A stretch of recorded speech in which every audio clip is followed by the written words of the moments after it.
All right, we're live here at the station of decapitation without your head. I'm Nasty Neil. That would make me terrible, Troy.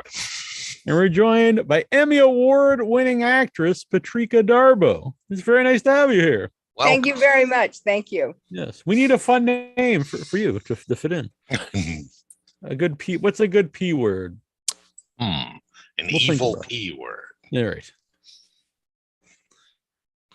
Anyone listening has an idea they can. We're like all going P. I don't want. Yeah. I don't want to be pathetic. Yeah. No. Yeah.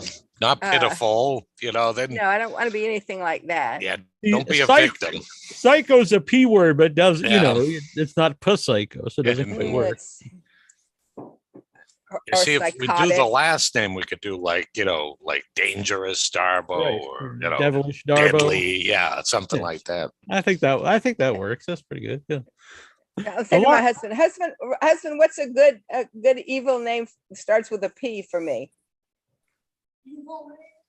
Okay, never mind. Never mind. Wrong thing to ask the husband. Right. We don't want to start any trouble here. Yeah, that's I might have to leave a little earlier. Along those lines, are you a horror movie fan? No. The interview's over. I'm not really good with things that scare me. I mean, I think there's a lot of those things like Let Me Out and Open Up and all those things that are going. I can't. And the horror show. I've auditioned and I thought to myself, I'll be okay with it if I get the part, but I don't know if I'll be able to watch it. And we could probably use the P word that has S's in it and a Y, and that would be me. As far as horror films go. Yeah, we don't want to do that. But have you actually had an issue like that though? Been in a horror movie or horror show and you had trouble watching it? It's crazy. I mean, like with Hatchet, which they told me that we were going to kind of talk about a little bit. It was okay. When you tell somebody that you're going to be filming Louisiana, it's about Louisiana, you're in the swamp, and your mind goes, it's going to be hot as hell. We filmed it in California in October, and it was freezing, and we were in water, and and then we get to the death scenes of everybody, and it's you're freezing, and you're like, oh my God, he just got stabbed, that kind of stuff. So it's coming, but Adam was wonderful in how he directed us, and it was an adventure. Yeah. He was actually one of our first guests when we started the show in 2006 was Adam Green. And it was before Hatchet was released. We were talking about when he was trying to get it into theaters at the time. He's wonderfully creative. And he still has my head. This thing.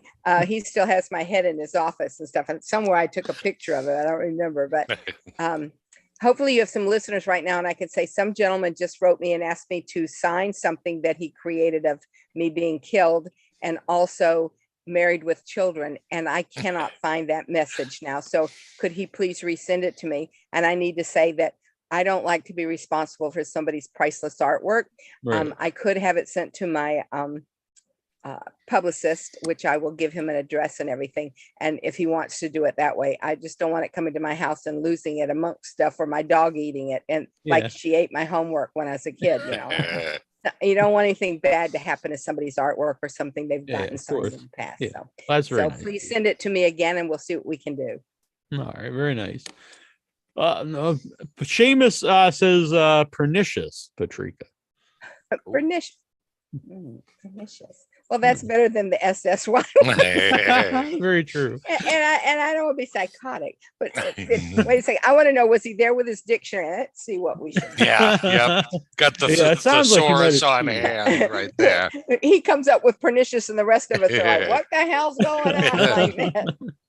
Exactly. Actually, how did you get involved in Hatchet?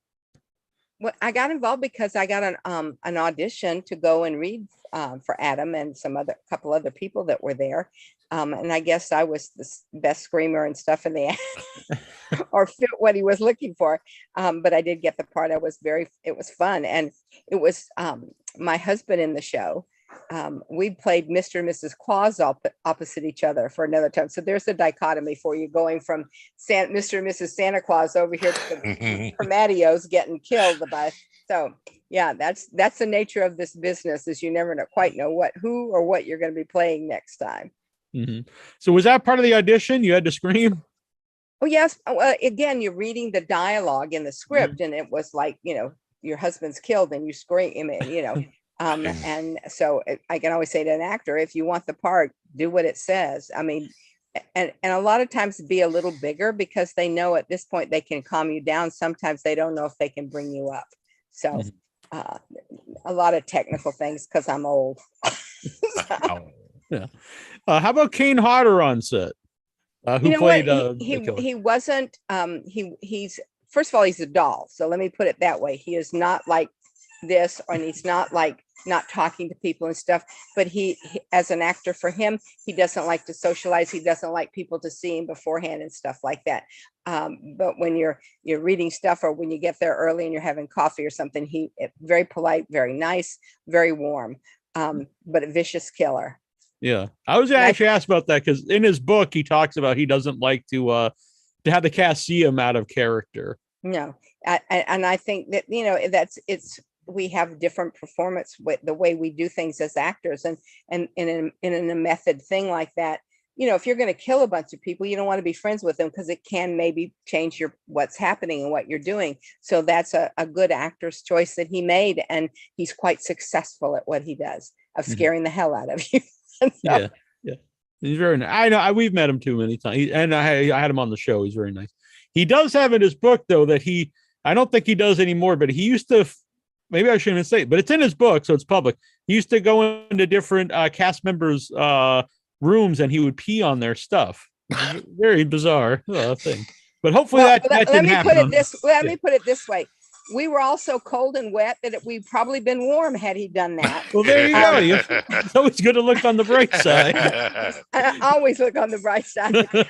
I didn't see that, witness that, never had the fumes of anything other than cold, wet, dark, muddy at my room. So. Right. Let's see. Andrew's Horror Show in the chat room. What was Adam like on set? Was he still just as calm as he is in person? Yes, and he, as the person writing, directing, and being the person in charge here, he had a vision of what he wanted, and he was very succinct in saying, this is what I want, and this is how I'd like you to do that. And remember that even though we're getting wet and doing things like that, he's out there in the cold with us. He wasn't in the river, and he wasn't getting rained on, but there's a little splashback, so he probably was even cold from that. But he is who he is. I mean, look at the little thing he does every year he raises money for the little terriers, and he's amazing.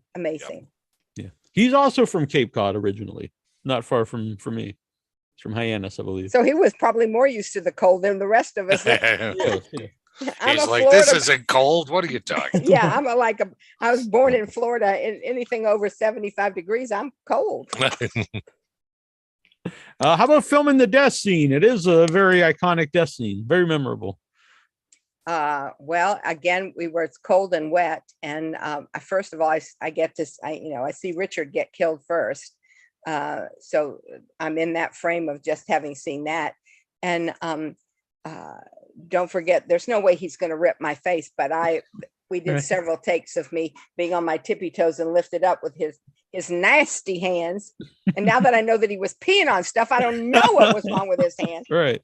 Anyway, just so from here to that, and then there's the cut, because then the insert of the head that I had to make. So, but again, the terror was there, because I've just seen somebody murdered. It's dark, it's cold, and I'm next, and we've already seen a couple other people get it. So it's frightening. That's why I don't like horror.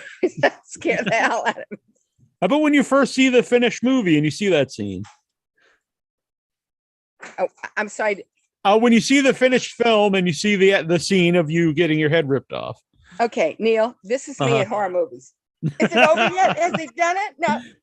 No. Oh God! Here it comes! Oh! Like, that's how I watch this. I'm not a good person. No. Richard, who played your husband, did you say is he really your husband? Did you say? Oh, no, that Oh, okay. Yeah, my yeah. husband's I Rob. didn't think No, so, but yeah. no. Richard and I had played Mr. and Mrs. Santa Claus in the past, and we've done, several things together. And he's what a darling, wonderful actor he is. So Yeah, well, that really worked because you guys had a lot of chemistry on set. that I think it always does. And you know what? Adam was good about making sure that we all that we were a family again. I mean, that is one of my favorite words is family. When you're working where I'm working now, when I work in other things, when you come together like that, and because we were all in danger, we had empathy for the other persons that we were with, plus our own families. So Adam created a nice set. When you're working with in harmony, everything goes better. So Hatchet came out. It was a fun. So I assume you never saw the sequels then. No, listen, I went to support Adam, and I was there. Sure. I think we were there for the 10-year reunion of Hatchet, at which point he showed Hatchet 4. Mm-hmm. Oh, all right, which was kind of secret because they billed it as another movie. It was a very big secret. And my publicist, who came with me, and my husband, who is in real life a P word, with the SS and the Y in there, because he doesn't like them. He likes them less than I do. Mm-hmm. After I think about the second or third bucket of blood flew, he was out of there. That was it for him. It was out there. He said, "I love you. I can't stay. Goodbye." So, no. And though my husband enjoyed every minute of it, so it was crazy. Well, what kind of movies do you like? Well, I love mysteries. I love mysteries. Listen, I had a great time getting killed in the line of fire. And that was another wonderful death scene. Death scenes are my thing. I did Speed 2, so I almost died on the ship. I mean, I love good things. I don't like man's inhumanity to man. Those kind of things put me off in horror films and that kind of thing, where you feel bad. I feel bad for Dean Hodder's character. My dog is standing by the door, pulling on her leash like she wants to go somewhere, and I might have to kill her in about a second. Stop it. Anyway, listen, talking about horror films, and they're scare me and stuff, and I'm going to go kill my dog. What the hell is wrong with me? I like, I love the films. Can you take care of the child? I love, I guess because I'm old fashioned, I like that boy meets girl meets boy. They love each other. They fall out of love because something bad happens. Then they fall back in love together. I mean, we all like that happy ending. Mm-hmm. So those are my kind of favorites.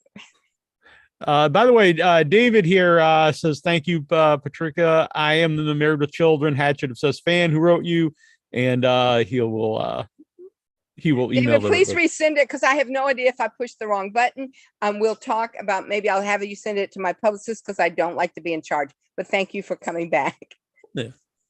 He mentioned Married with Children. What's the difference between doing a TV show and doing a movie? Well, if you're doing a sitcom, which is like Married with Children, you're given a script, but you get the script and I'm just going to use Monday through Friday. You get a script on Monday, you kind of block it and you get ready, and you have all the networks coming in to look at it. When it changes, then it changes, then it changes, then it changes, then it changes. And on Friday, when you shoot it in front of a live audience, it is not the script you read on Monday. So it's that kind of thing going on. If you're doing episodic, you may get changes along the way. And generally you get a script that's white, and then white pages, and then they start putting in the pinks, and then we're changing it. Now there's the blues. The sitcom you shoot in a week. An episodic takes you 15 days, at about 15 days, 10 days, 2 weeks. And that when you shoot backwards, frontwards, you don't shoot it in order. Mm-hmm. Which is like a film.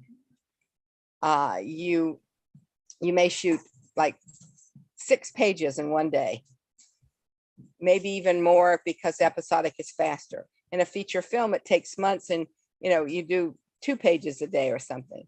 The sitcom I'm working on now, we shoot a movie script a day.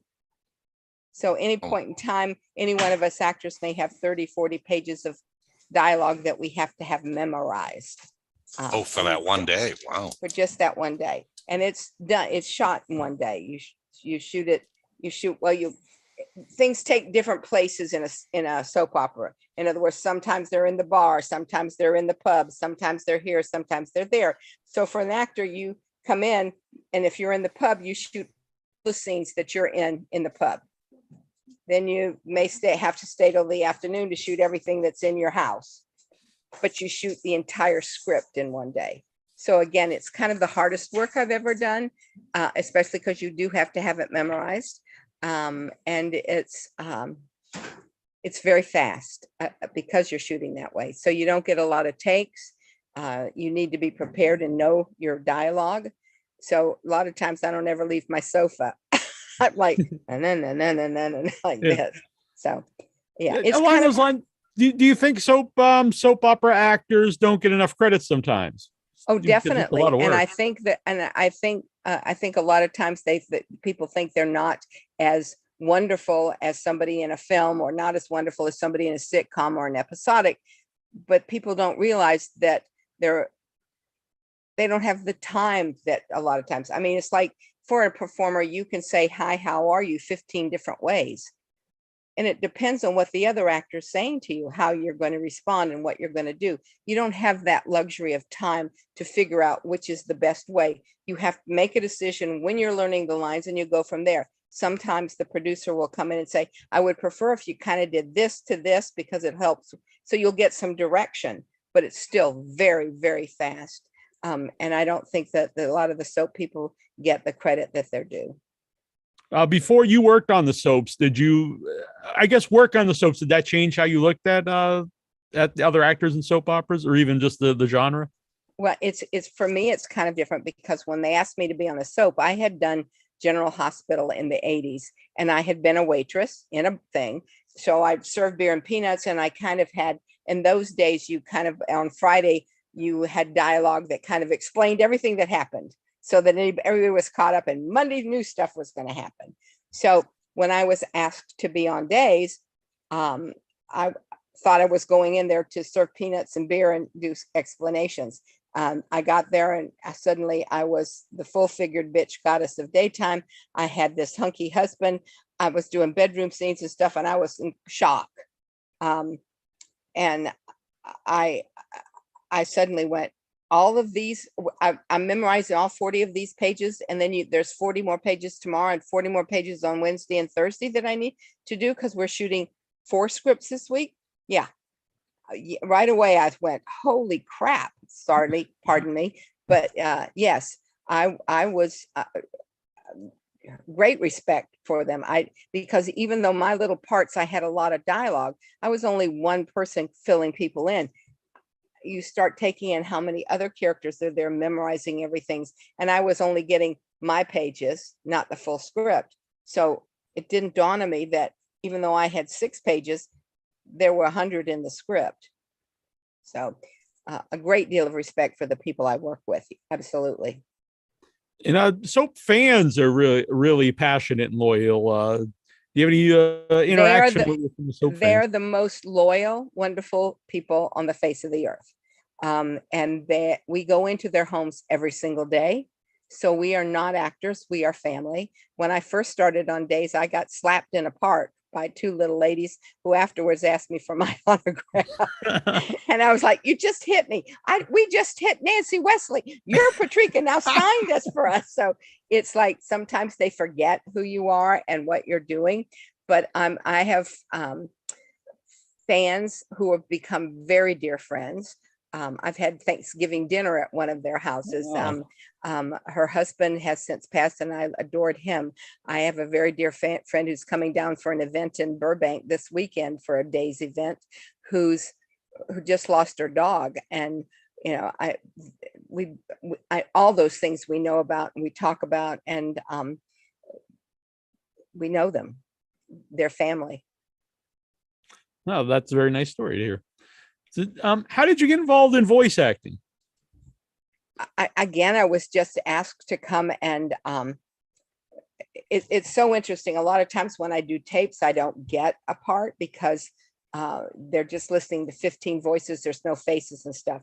I'm one of those people when I come into a room, it's like, hey, how are you? Let's go. What's up? Let's, so immediately you see my personality. When I'm doing this, no, Bill, run. Yes, Bill. No, yes. You don't have a judge. So I have great respect for the people that do that for a living because it is so incredible. I got to do Rango because I met the director in person. And I was, hi, how are you? Let's do this.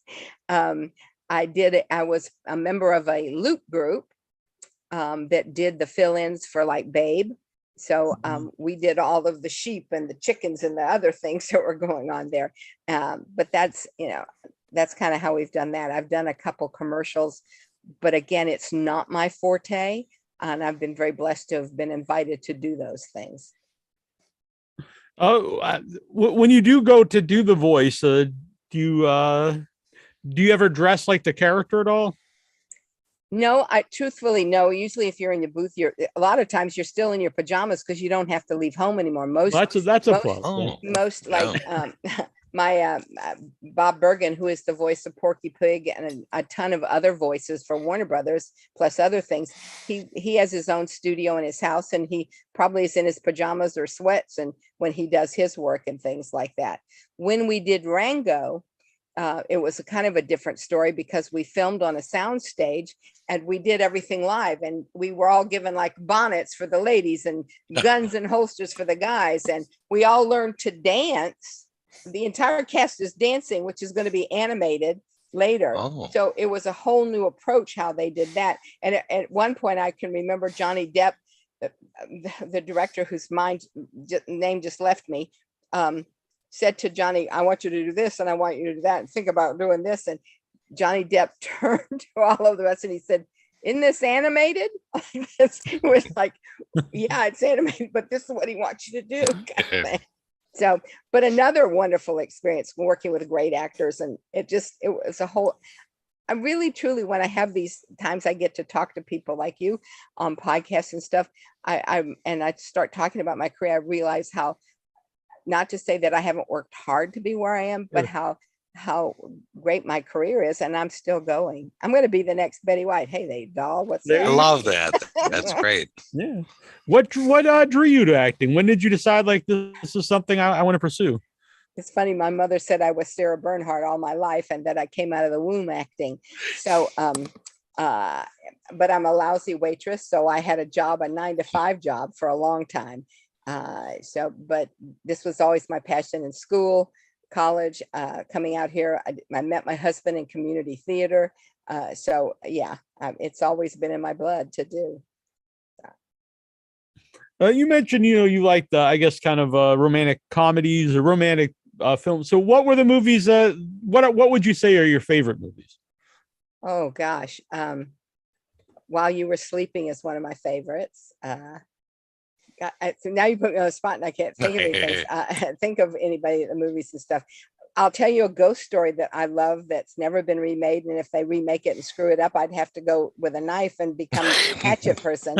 And that is the original Uninvited with Ray Milland and Ruth Hussey. That's a great one. Yeah, I love that one. That's too. one of my favorites as growing up. But I loved all the Spencer Tracy, Katharine Hepburn movies. And again, like I said, I'm an old doll. So, and lately, who's been to the movies in the last 3 years? I'm not going if there's not popcorn. So, that's right. And you can't have popcorn with a mask on your face. So it's terrible sometimes. And the popcorn costs like $10 now. Of course it does. It's like two cents of popcorn and it's $10. So crazy. But there's nothing like the movie theater popcorn. No, there's as not. long as it's fresh, there's nothing better. Just the smell alone is worth anything. But yeah, eating that bag of popcorn from the movie theater is the best part of going. Without a doubt. Ken Meehan wants to know, what was it like working on Roseanne and Tom behind the scenes with the late great Stephen Lee? It was good to be the queen. Good to be the queen. And I adored Stephen. May he rest in peace. We had a good rapport. It was a lot of fun. I met Roseanne. I was coming out of my doctor's office, and so was she. And we were on the elevator, and she turns around. She said, "I like what you did, but you cried too much." I said, "Thanks, Roseanne."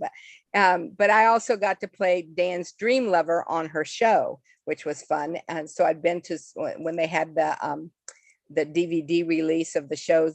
This was like, what, 25 years ago now. I was holding her grandchild. She comes in going, "What are you doing with my kid?"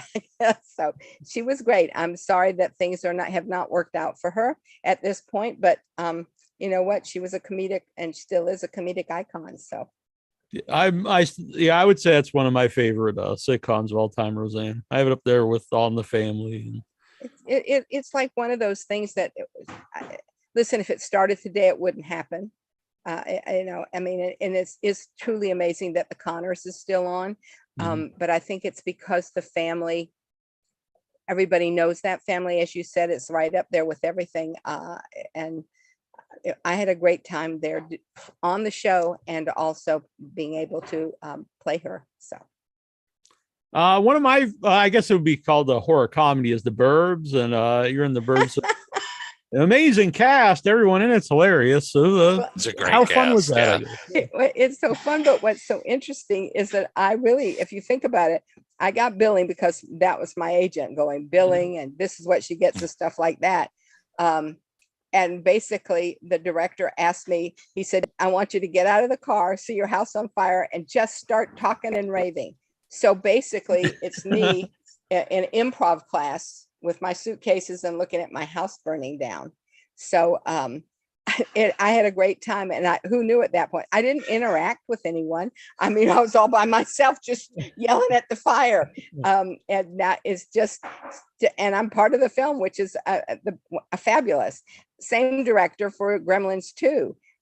So no, if I can say anything to actors or anybody out there, is be nice, because the casting person or the secretary or the person bringing you coffee, you know, that they're in charge later, and they remember who was kind to them, and no one should have to tell you to be kind. You should just innately do it. So yeah, I mentioned that sometimes it seems like kind of like an obvious if people ask for advice, but people would rather be around people that are nice than someone who isn't. So, you know, you're more likely to, you know, people want you on the set. Well, I would hope that in any point or any job or anything you're doing in life is just, you know, just be nice. It doesn't cost you anything. Yeah. It doesn't cost you anything. I mean, and we all have bad days, but if you're having a bad day, just go, "I'm having a bad day and I'm going to my room right this moment." Just so that they know. That's good advice. And then people know that you're not in a good space right now. So, and you're going away. So, and then when you've got your shit together, pardon me, I just swore on your show. That's okay. You can come out and say, you know, "Thanks guys for giving me that time. I really appreciate it." And then there's no animosity. There's no bad things. Everybody's just moving forth and be nice. And maybe that's Pollyanna-ish. There's my P word, Pollyanna-ish. You know, I'll be 74 this year, and I just think that I've lived by that philosophy, and I'll continue. And I think that's the best thing, is just be nice. Treat people the way you want to be treated. I think that's very good advice. And you look great. Thank you. I look pretty good for an old dog. Yeah. Well, you don't have to have the last part. But, I saw you directed 3 episodes of Misbehave. Was that something you enjoyed and something you'd ever want to do? I really did. I'm kind of sorry that I shouldn't even say it, because at this point I can do anything I want to do. But it was one of the things, is taking what things I have in acting and the eye I have for things that I'm doing. I had a great time doing that. And Jillian, who was the star of that, Jillian Clare, and her mother, who was the producer, she and I've worked on so many things. Both ladies and I've worked on so many things. And in fact, Susan Bernhardt, the mother producer, she has works with this group that puts on the Independent Series Awards, which are going to be coming out. And they got a lot of submissions on different web series and things that are going to be April 7th. April 7th, they're going to have those. And I think they'll be streaming or something. But you, as an older person who just had 3 networks when we started out, and this is how you did movies, and we didn't have all this streaming, we didn't have web series, we didn't have all this. To see the creativity of people around the world, and that's where some of these series are coming from, and the young people that are putting things together is just, our industry is going to grow even more exponentially than it has already done. I'm grateful to be a part of it, and I look forward to seeing the next big thing that's going on, that's going to happen, because it will be. I mean, where were podcasts 10 years ago? I mean, well, even when we started in 2000, I did a wrestling one in 2005, and then we started this in 2006. Podcast actually wasn't even a term yet. And usually when I'd ask people, a lot of people would say they would only want to do, radio shows. And now it's kind of the reverse, because most people would rather be on a podcast that's around the world than like a local radio show that's only like in Newark or something. Well, the only thing is, when you're doing on radio, then you don't have to put on makeup, you don't have to put your bra on, you don't have to do anything, So it's like your voiceover thing. You got to doll up, make sure you have lipstick, and I'm going, oh Lord, I need to get my roots touched up. But it's I enjoy it because we can see. I think it's also with the podcast, the interaction. You, Neil, reading some of the people writing in and calling and asking questions. That's another interaction as a performer, to know there are people that really care about this genre, care about what you did, which is another affirmation for me, or another that says, affirms to me that I did a good job. If they're tuning in to see and talk to me, then I know in my career that I'm doing, and it's still have done, and I'm still doing a good job at what I've chosen for my profession. And the more viewers you get, the more you realize we're doing a good job here, and we've touched on something. And I think it's a wonderful thing. Yeah, we did just audio up until the pandemic, and then the pandemic kind of people. I think I didn't even know what Zoom was till the pandemic. I think it. I still don't know what Zoom is, because it's like, you live and learn. It's like, oh, what happened to everybody? Like, yes, I've pushed the wrong buttons a couple times. Not good. Oh, that's frightening. Fine. Yeah, frightening. Mike wants to know, what was your hardest role? Oh, wow. Sometimes I think I'd have to say go back to Roseanne and stuff, because there's no way I wanted to make a caricature of her. So for me, I tried to get a little bit of her voice in different places instead of constantly, doing, because that would have been an imitation or a caricature of what she was. So that was kind of hard. And I would say to the script person at that point, if you hear me twang more than I should, or if I just let me know, raise your hand or something. And I told the director that I was going to ask for that, so that, because a lot of times when he's watching where the camera is, he doesn't always listen to what the intonations are. And I that was hard. I wanted to make sure that I was respectful to her and did a good job for the writers and the people that had hired me to do this job. So that's always a hard, when you're playing a real person, it's always harder. I have great admiration for the people that do that, because not only do you have to study how they sound, but mannerisms, the things they do and stuff like that. So you mentioned streaming earlier. How has that affected your career as an actor, the rise of streaming? Well, quite frankly, I'm one of those people that's in the older category. So nobody wants older people. Everything, they want a 10-year-old or a 20-year-old who knows how to work this. So it's really changed here, unless you're virtually a name. I am not Meryl Streep. I don't have those credits or things like that. So with streaming, a show lasts for 6 episodes, and then that one's over and the next one starts, and that one's over and the next one starts. Whereas in the past, Meryl Streep was not available because she was working on a film that was 6 months. Now she can do all those shows. So it's kind of the middle class actor who's worked their way up from, being an extra virtually. It's a little harder. And what surprises me, because there's so much streaming, that most every actor should be working. But we are, again, if you're fans, you're very happy to see Meryl Streep in every one of those things, but you're really limiting some of the other actors. And an actor does not get their insurance unless they earn a certain amount of money. And if this person's working everything, you're not getting that. So it's changed the business. It's changed it drastically for actors. Young actors coming up make it now or get, because the older you get, the harder it is. We are we've become more inclusive now. So with diversity, so it's a little harder for an older white woman. But you know what? I worked a great deal in the 70s and 80s, and I cannot begrudge anybody that couldn't get a job then. I think that it's time, and it's wonderful that they're doing it. I have friends in a wheelchair that are starting to get work. I have a gentleman friend, John Lawson, who you should have on. John Lawson was in an accident 20, 30 years ago. He has 2 hooks. He does not have hands. He lost his hands from the elbows. He just is doing a reboot of Pet Sematary. Oh, wow. I told him I won't be seeing that.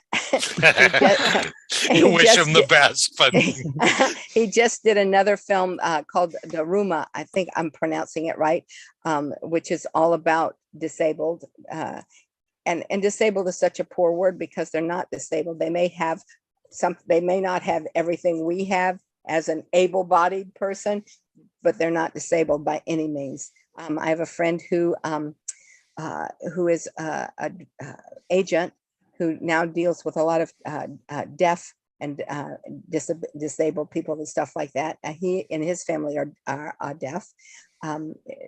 It's just we're starting to do things, and I think streaming has helped that. We are starting to look at the big picture. We're not all cookie cutter people. Yeah, right. We are a rainbow we are a flower garden. Again, here's my Pollyanna-ish. There are colors and difference and big plants and little plants. And, it's really interesting that we are waking up. I think we wake up a little too much and we're leaning too far this way, but in our business, in our world and what we do, everything is cyclical. Things swing back and forth. And if I can say anything to any young actors coming up, if it's your dream and it feeds your soul, don't let anybody tell you you can't have it, because you can. You just have to work for it. It's not going to be handed to you. So usually when I ask about streaming, it really does depend on the level of how long someone's been in the business. Like when we had Ed Asner on, he had a lot of negative things to say about streaming. Usually younger people have a lot of positive things. So it really depends. I mean, it's become a lot tougher and stuff. And I feel bad saying this because it is my union and I've been a member for a long time, but I don't think my union protected the actor. Ed Asner talked a lot about that. Enough.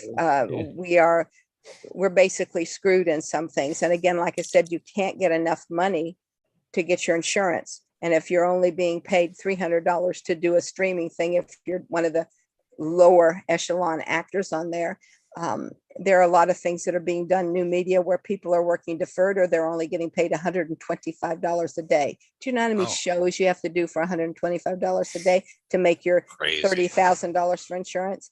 Yeah, streaming has really hurt things.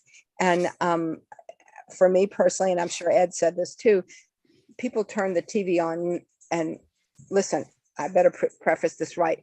I have great respect for my crew, great respect for everybody that puts it together. If I'm not lit well, I don't look good. If I don't have great makeup, I don't look good. If they don't do my hair, they do. If they didn't put the scary makeup on Cotter, I mean, our crews are the best, whatever. But they don't tune in to see the best hair, the best this. They tune in to see this, to see what is Patrika doing now? What is so-and-so doing? That's who I'm a fan of. I'm a fan of Patrika. I'm a fan of Meryl. This is who you're seeing. And our union hasn't taken care of us in that aspect. So we're kind of one of the lowest paid people there. So anyway, I'm probably going to get a call about that. It's an offshoot of that, though. You said about even just the credits. So kind of a pet peeve of mine is if you watch someone streaming, when it goes, I like to watch the credits, even if I'm in a movie at the theater. I kind of like to sit back. I stayed to the end. I want to see who did this. This is wonderful work. And I was disappointed that the Oscars are cutting out the music. The music sometimes enhances things. Can you imagine Lawrence of Arabia without the music that was there? I mean, come on, and you're cutting that out? Okay, don't get me started, guys. This is bad. No. You stay to everybody should stay to the credits. Yeah, absolutely. But a lot of streaming sites assume they either will show it so fast you can't see it, or they'll just skip right to the next thing. Yeah, that drives me crazy too, Neil. It's all about money. It's all about money. Are you well, you have what do you work on currently? I'm on Days of Our Lives currently this moment, so working on that. I was wonderful. I got to work in one of the web series, independent series called Studio City. I got an Emmy nomination last year. That was wonderful. I did another one called The Bay. I got nominated on that show at one point. So there's a lot of opportunities for actors with these new independent series. But I'm blessed that I'm old and affluent. It's like I'm not having to wait tables anymore. If I wanted to just go and sit on a beach, hello, I'm on the beach, that kind of thing. I mean, I could. Thank you. I'm very lucky, but I worked hard to get where I am. But it's crazy out there. Well, where is your Emmy? It's right over there. So I was wondering if you had a special place for it when you want it, or it's like by the front door when you open the door, go, oh, an Emmy actor here. I think I just carry it around with me all the time. I'd be like, hey, how you doing? Answer the door with it and stuff. Let me just say, you don't expect it to be the day after I won it. You walk around carrying it and you're going, yeah, here it is. Yeah, here it is. The next you're morning like Miss I woke America. Up, my arms hurt so bad because you don't realize you're lifting 8 pounds constantly. All night long, you're lifting 8 pounds and you're like, I can't move today. Why can't I move today? So, but listen, I will suffer through that again. Please. Well, you need 2 of them, then you can work out both balance arms. It out. Yeah. Well, that's another whole story. I did have 2 sitting right there at one point, but there was a problem with the show and they took my Emmy away. So, really? Yeah, there's a horror story for you. That's terrible though. I don't want to laugh. It's just very sad. Yeah. You have no idea. Anyway, it just was a miscommunication. The producers entered wrong. They didn't check it at the time. And then there was a thing filed against it. And they said, we're so sorry, we got to take your Emmy away. And I was like, pry it from my cold red hands. But, no, I still had to give it back because it belonged to somebody else at that point. Yeah. But, wow. It was. I hate to laugh at this. I know. So bad. I still have the one over there, and I've got several other independent series awards and stuff. And I'm, very blessed to be acknowledged by my peers as well as my fans. So, I'll get another. I'll just keep working to get another. So I have earrings. Exactly. David had, mentioned that he messaged you. So how do people follow you online to see what you're up to? I am, you can, Facebook, you can find me at Patrika Darbo. There's no initials, just Patrika Darbo. I have, Facebook says I have too many friends. How can you have too many friends? I agree. Anyway, they need to get rid of that rule. It's silly. They really should, because I feel bad that I have like 600 people that want to be my friend and they can't be my friends. So if you're one of the people I haven't friended, it's because I can't friend you. Do not go to Patrika A. Darbo. That's not me. Just Patrika Darbo. On Twitter, I'm Patrika Darbo. On Instagram, I'm Darbo Patrika. That's how you get me. Yeah. I'm nobody. I'm just Nasty Neo. But I'm at the friends limit too. I think they need to get rid of this rule. Well, I think it's because they just think you have more. They forget about that. Some of us are not just friendly friends. We have fans, and there are other people I know that have a fan page and this page. Yeah. My time is, and I'm sure you guys realize it too, your time gets so limited. I can't be going from one place to the other place and trying to do this. I like to get in one place and try to answer everybody that I can answer, take care of everything I can take care of. I have a fan club that Debbie O'Connor runs. I should probably post that someplace, but anyway, I never think about that either. So, so it's like, time is precious to all of us, and it's the one thing you can't get back. So you try to, I try to accommodate as many people I can and take care of my family as well as my job and the extracurricular activities that I'm involved in. So. Right. What was the dog's name, by the way? That I believe Dusty. Her name is Dusty. Come here, Dusty. You want to say hi? You want to come over here and say hi? Come here. She's like going, what are you doing? Yeah. So, Hi, Dusty. Oh, hello there. Oh, it's very cute. say hello. Her name really is it's Cujo. Cujo. So- All right. Another movie. I'm sure you don't want to. No. If listen, away if the from that dog one. dies, I'm out of there. That's the first thing. It's a dog movie. It's an animal movie. Just a dog. War horse. Oh my Oh, God! yep. Never again. No. That was this. Yep. What's happening now to the barbed wire? No, that was not a good thing for me. No. Amongst even hardcore horror movie fans, a big thing that they don't like to see is they'll watch people get like yourself get your head ripped off, but they do not want to see a dog. Yeah, that's where we draw the line. If there's a part of it, I think it's the innocence, the unconditional love you get from your pet, whether cat, dog, chicken, I don't care.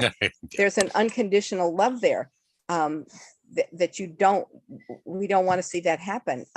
And again, in our society, I mean, I have friends who work with the soy dog rescue to keep the dogs from being eaten in other countries. You know, it's not in our, what's the word I want? Not in our wheelhouse to accept that kind of stuff. So we are, you know, and they're not here long enough anyway. So it's like, so it's, you know, frightening. So the Pet Cemetery is a double whammy for you. Yep. No, I won't be. No, I couldn't see the first one. I'm not going to see the second. I'll be at the cocktail party after we saw, but I'm not coming to see that stuff. Fair enough. And look at what's the American Horror Story. I think I watched about 5 minutes of the first one. No. And I do remember when my husband and I were dating, seeing what was that was a rude move.